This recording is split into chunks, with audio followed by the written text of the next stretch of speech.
भाई साहब ये नींबू कैसे दिए हैं? बहन जी 15 रुपए का एक नींबू है। क्या 15 रुपए का एक नींबू? भाई साहब नींबू ही बेच रहे हो ना, या सोना चांदी जो एक नींबू इतना महंगा है? बहन जी इस गर्मी के मौसम में ये नींबू सोने चांदी से कम नहीं होता। उस नींबू वाले की बात सुन पांचों बहुएं कुछ नहीं कहती और 15 रुपए देकर एक ही नींबू लेकर आती हैं और उससे सबके लिए नींबू पानी बना देती हैं। इस नींबू पानी में तो बिल्कुल स्वाद ही नहीं आ रहा है। आएगा भी कैसे? एक नींबू से 11 लोगों के लिए नींबू पानी बनाया है। आजकल मार्केट में नींबू बेचने वालों की अच्छी कमाई हो रही है। काश हम लोग भी नींबू बेच पाते। वैसे ये आंटी तुम्हारा ये आइडिया बुरा नहीं है, हम लोग नींबू बेच सकते हैं।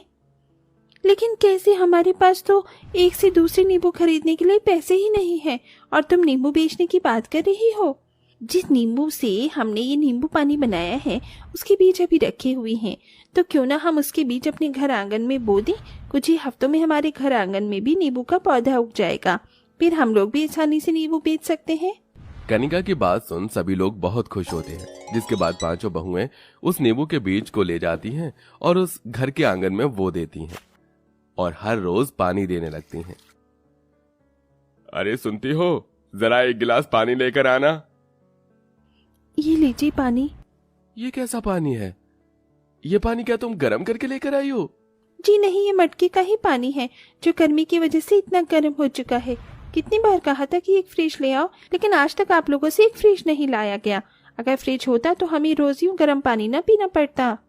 हम किसी कलेक्टर के ऑफिस में काम नहीं करते, बल्कि मजदूरी और सड़कों पर झाड़ू लगाते हैं।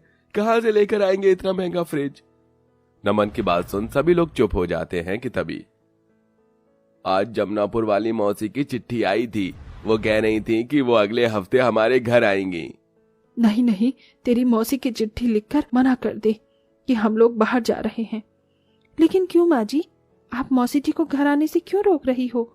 जरा हमारे घर के हालात तो देखो। ऐसी हालत में मैं कैसे उसे घर बुला लूं? हमारा घर देखा है, अगर किसी ने जोर से खांस दिया तो कहीं इसकी छत ही न टूट जाए। ऊपर से इसकी दीवार तो देखो, लगता है जोर से धक्का मारते ही दीवारें भी टूट जाएंगी। ना तो ढंग का घर है और ना ही एक कूलर। भला इतनी गर्मी में वो यहाँ कैसे रहेगी? मेहमानों को बुलाकर हमें अपने घर की बेइज्जती थोड़ी ना करवानी है। कलावती की बात सुन सभी लोग उदास हो जाते हैं। अपनी गरीबी के चलते वो किसी मेहमान को भी अपने घर नहीं बुला सकते थे। ऐसे ही समय गुजरने लगता है और अब पांचों बहू ने जो नींबू का बीज बोया था उसमें से नींबू का पौधा उगाया था, जिसके अंदर अब नींबू भी आ गए थे। ये नींबू तो काफी अच्छे हैं, लेकिन ये तो बहुत कम है। इन्हें बेचकर हम लोग क्या ही पैसे कमाएंगे? एक काम करते हैं ना, जिस तरह हमने एक नींबू का बीज बोया था वैसे ही कुछ और नींबू के पौधे बो देते हैं, फिर तो हमारे पास ढेर सारे नींबू होंगे। अब पांचों बहुएं अपने आंगन में 4 से 5 नींबू के बीज और बो देती हैं और कुछ ही हफ्तों में उन्हें अच्छे और ताजे नींबू मिलने शुरू हो जाते हैं, जिन्हें बेचकर वो थोड़े बहुत पैसे कमा लेती हैं। 30 रुपए के नींबू देना। ये लीजिए। वैसे तो मैं ये सोच रही थी कि अगर हम लोग नींबू के साथ साथ नींबू पानी भी बेचना शुरू कर दें, तो गर्मी का मौसम है और नींबू पानी तो हर किसी को भी पसंद है। हाँ मोहिनी, ये हमने पहले क्यों नहीं सोचा? इससे हम और ज्यादा पैसे कमा सकते हैं। अब पांचों बहुएं मिलकर नींबू के साथ साथ खट्टा मीठा नींबू पानी भी बनाकर बेचती हैं, जिससे उनकी थोड़ी और कमाई होने लगती है। ऐसे ही एक दिन पांचों बहुएं नींबू पानी बेच रही होती हैं कि तभी उनके नींबू पानी के ठेले पर एक गरीब औरत आती है। बिटिया, क्या मुझे भी एक गिलास नींबू पानी मिल सकता है? लेकिन मेरे पास नींबू पानी के लिए पैसे नहीं हैं। कोई बात नहीं अम्मा, आप बिना पैसे दिए ही नींबू पानी पी लीजिए। पांचों बहुएं उस बूढ़ी अम्मा को फ्री में नींबू पानी दे देती हैं, जिसके बाद अब जब भी उनके ठेले पर कोई गरीब या बच्चा आता तो वो उसे फ्री में ही नींबू पानी दे देती। ऐसे ही एक दिन उनके ठेले पर एक बूढ़ा आदमी आता है। अरे प्यास के मारे गला सूखा जा रहा है, धूप में चक्कर आ रहे हैं, क्या एक गिलास नींबू पानी मिल सकता है? लेकिन मेरे पास पैसे नहीं हैं। कोई बात नहीं बाबा, आप नींबू पानी पी लीजिए। साक्षी उस बूढ़े बाबा से बिना पैसे लिए ही उसे नींबू पानी पिला देती है, जिसके बाद वो बूढ़ा बाबा वहां से चला जाता है।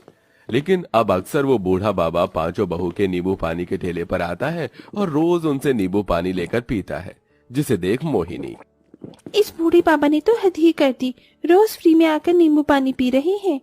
मोहिनी ऐसा नहीं कहती, दूसरों की मदद करना ही हमारा सबसे बड़ा धर्म होता है, समझी? एकता इतना बोल ही रही होती है कि तभी उनके ठेले पर फिर से वो बूढ़े बाबा आते हैं, जिसे देख एकता उसे नींबू पानी देती है। मैं इतने दिनों से मुफ्त में नींबू पानी पी रहा हूँ, इसलिए आज मैं तुम्हें ये नींबू देना चाहता हूँ। इसके बीज को तुम अपने आंगन में बो देना। आपके पास नींबू है तो आप खुद भी तो इसका नींबू पानी बनाकर पी सकते हैं, हमसे क्यों मुफ्त में लेते हैं? वही चुप रहो। लाई बाबा, मैं इसे अपने आंगन में बो देती हूँ। एकता उस बूढ़े आदमी से नींबू ले लेती है, जिसके बीजों को रात को आंगन में बोकर वो पानी दे देती है। अगले दिन होते ही जैसे ही पांचों बहुएं अपने आंगन में आती हैं तो देखती हैं कि कल रात बोया हुआ नींबू का बीज एक बहुत बड़े नींबू के पौधे में बदल चुका है और उनके आंगन में अब बस ढेर सारे नींबू ही नींबू होते हैं। हे भगवान, ये क्या?